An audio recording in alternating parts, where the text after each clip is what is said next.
Hello à toutes et à tous, je suis ravie de vous retrouver après ma pause estivale qui a duré un peu plus longtemps que prévu. J'avais vraiment besoin de sortir un petit peu de la technologie et de rester concentrée sur mes projets et sur mes émotions et mon rythme interne et mes relations. Donc voilà, merci de votre patience et je suis vraiment ravie de vous retrouver pour cette thématique du jour, dans l'idée que le yoga peut nous permettre d'être avec l'inconfort et donc de naviguer un peu plus aisément, avec davantage d'espace, les difficultés du quotidien.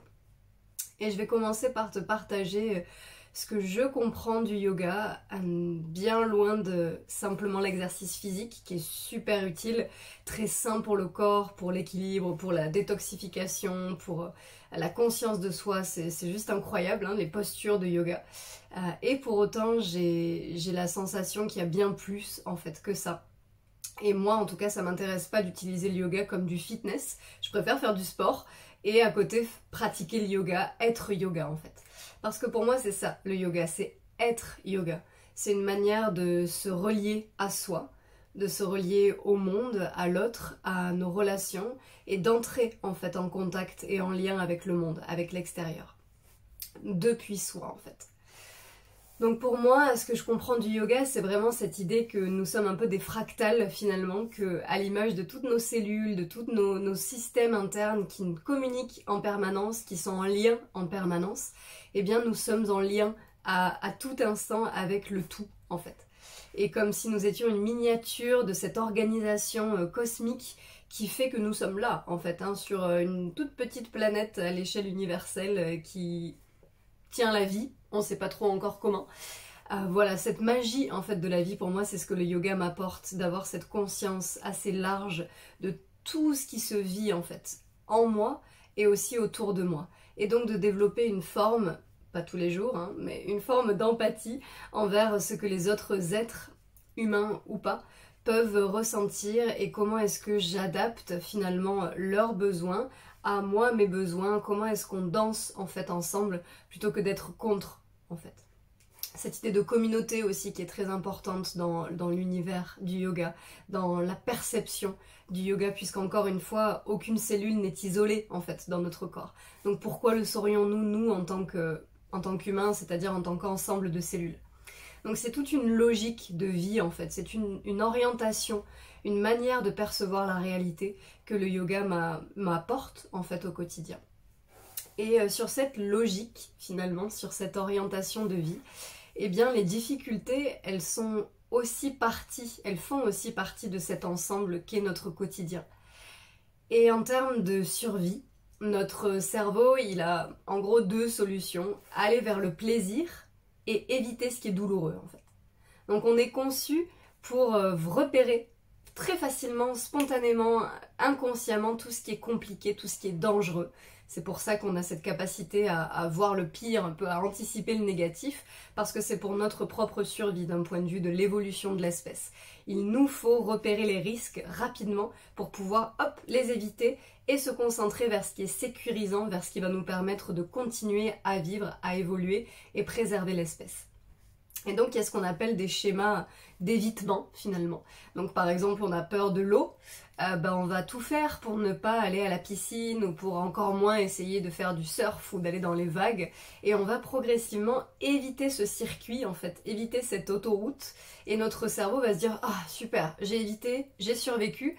Donc vaut mieux éviter tout le temps en fait. Donc dès qu'on parle d'eau, je vais lui envoyer un message là à mon humain pour lui dire attention, hein, rappelle-toi, quand on n'y va pas on survit, donc n'y va vraiment jamais quoi. Donc on va renforcer un peu comme des muscles cette vision de y a risque, j'y vais pas en fait.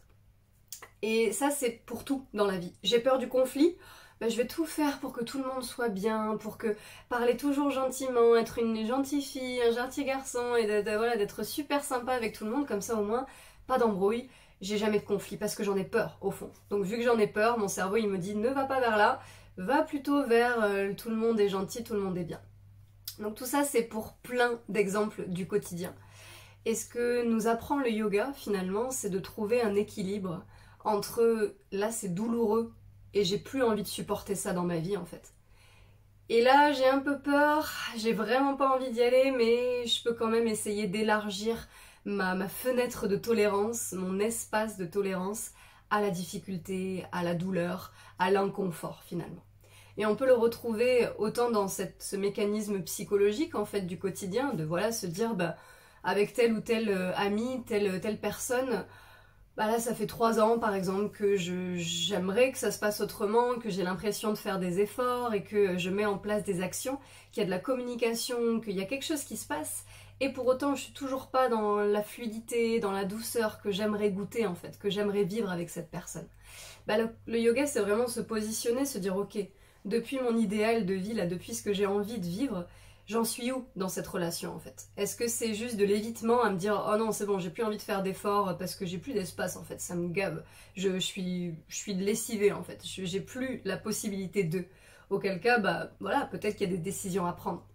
Ou alors est-ce que c'est vraiment, c'est un jugement hein, mais de la facilité, dans le sens ça me saoule, j'ai envie de faire vraiment plus d'efforts, cette personne de toute façon elle est pas si importante que ça, allez hop je m'en vais. Et est-ce que dessous ça, il n'y aurait pas surtout une peur que ça ne change jamais, une peur de la tristesse en fait, de la déception? Et il n'y a pas de bonne ou de mauvaise réponse. C'est pas parce que je choisis la facilité parfois que je suis quelqu'un de mauvais ou que je fais une erreur. Ok, je suis pas du tout là pour dire ça. Parfois moi je choisis la facilité parce que j'en ai plein de dos en fait. Parce que stop.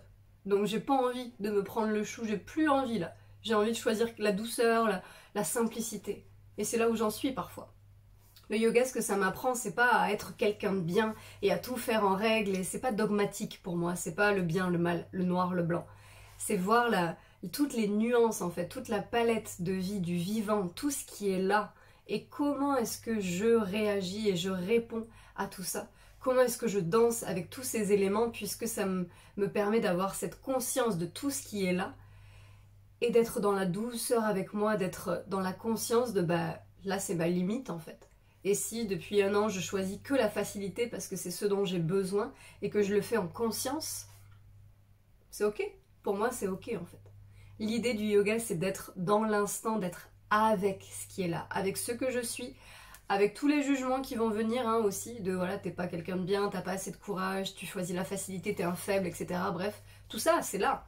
Mais comment est-ce que je peux élargir mon espace intérieur pour accueillir tout ça aussi et cheminer progressivement et observer mes émotions, mes cheminements et les étapes que je fais et que je prends dans ma vie et voir où ça me mène en fait et avoir la curiosité d'être avec ce qui évolue et ce qui n'évolue pas.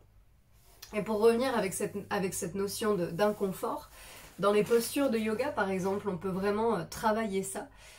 Cette idée d'explorer cette idée de voilà quand je suis dans une posture où je dois lever les bras pendant je sais pas 5 respirations alors qu'en fait j'ai une énorme tendinite à l'épaule parce que j'en sais rien, je fais de la peinture souvent ou parce que je soulève du poids.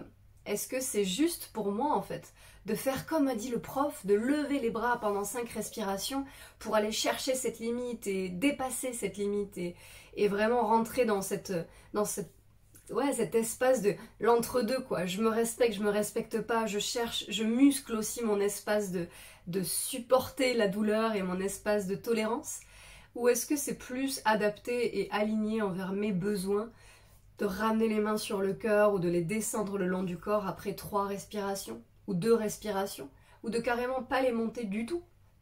C'est quoi qui est le plus juste pour moi en fait?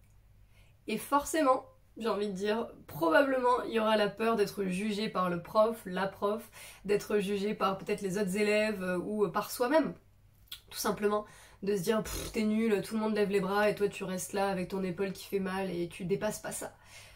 Bah ouais, il y aura peut-être cette voix-là en fait, moi je peux la voir parfois. Et en fait, ouais, c'est ok d'être là, c'est ok d'être avec ça en fait. Moi, ce que m'apprend le yoga, c'est que c'est ok.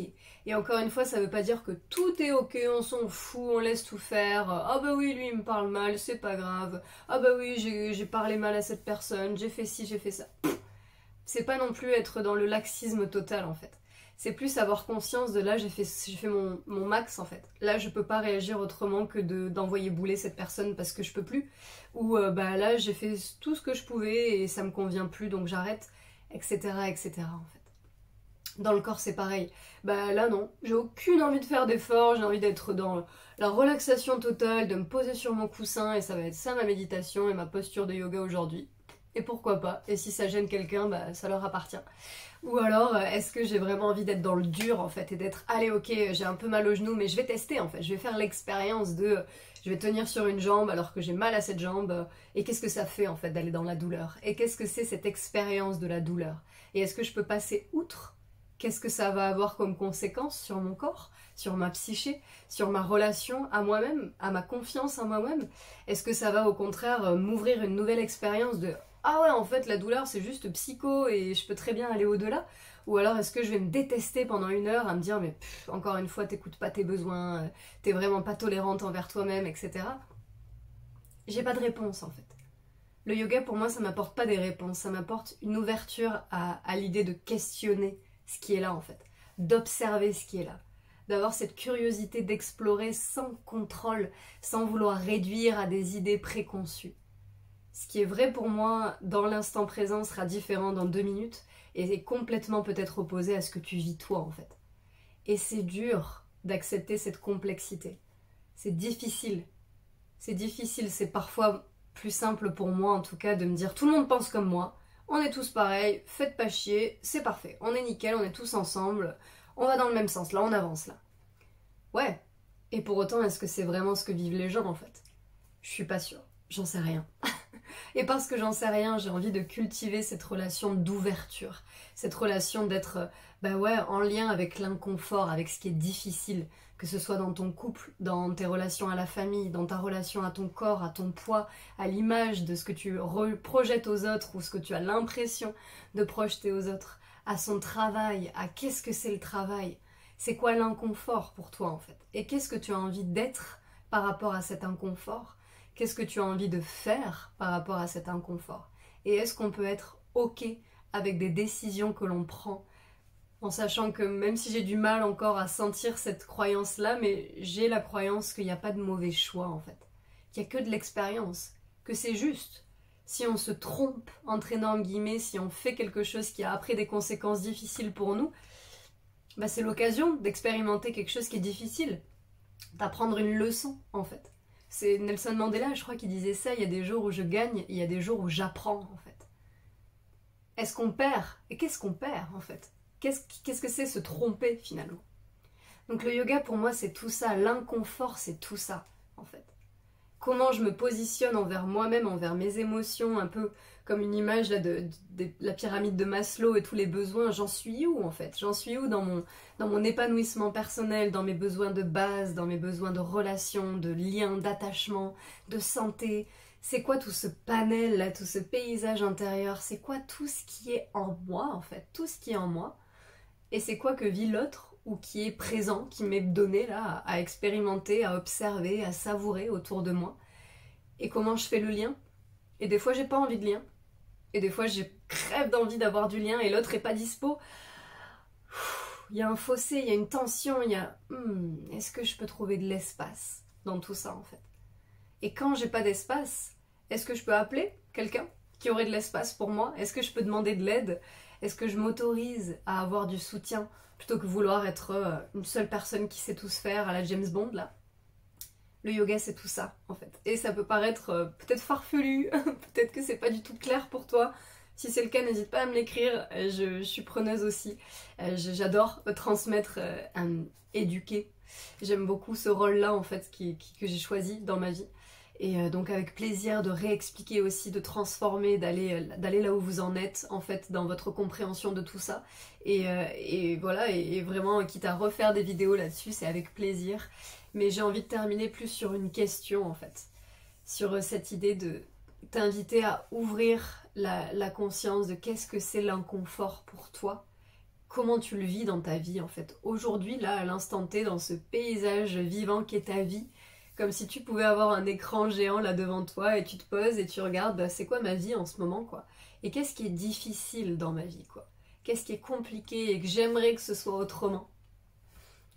Et une fois que tu as fait cet état des lieux, en quelque sorte, en prenant de grandes respirations, peut-être se demander, mais est-ce que j'ai envie de changer certaines choses? Est-ce que j'ai des actions, des ajustements à faire pour pouvoir modifier, rendre la vie un peu plus douce, un peu plus belle? Ou est-ce qu'au contraire, j'ai envie de continuer et d'aller vers cet inconfort et d'explorer qu'est-ce qu'il y a derrière en fait? Qu'est-ce qu'il y a dans cette traversée de l'inconfort? Est-ce que j'ai besoin de ressources pour aller dedans, pour naviguer ça? De ressources extérieures ou de ressources intérieures? Et est-ce que je peux avoir l'espace de vivre tout ça en fait? Donc je terminerai cette vidéo qui est partie un peu dans tous les sens, j'ai l'impression, je me juge de ça. Mais voilà, cette vidéo sur le yoga et l'inconfort, par cette question, cette invitation, et toujours avec beaucoup de douceur envers chacun, chacune. Parce que comme je le disais, la vie est complexe, peut-être plus simple qu'il n'y paraît, mais en tout cas moi elle me paraît assez vaste, très riche et très complexe. Donc avec de la douceur, j'ai l'impression que ça va un peu plus fluidement. À très bientôt pour la prochaine vidéo. Toujours pense à aimer, à partager, à t'abonner si tu apprécies le contenu, si ça te nourrit à quelconque niveau. Et à très bientôt pour la prochaine vidéo.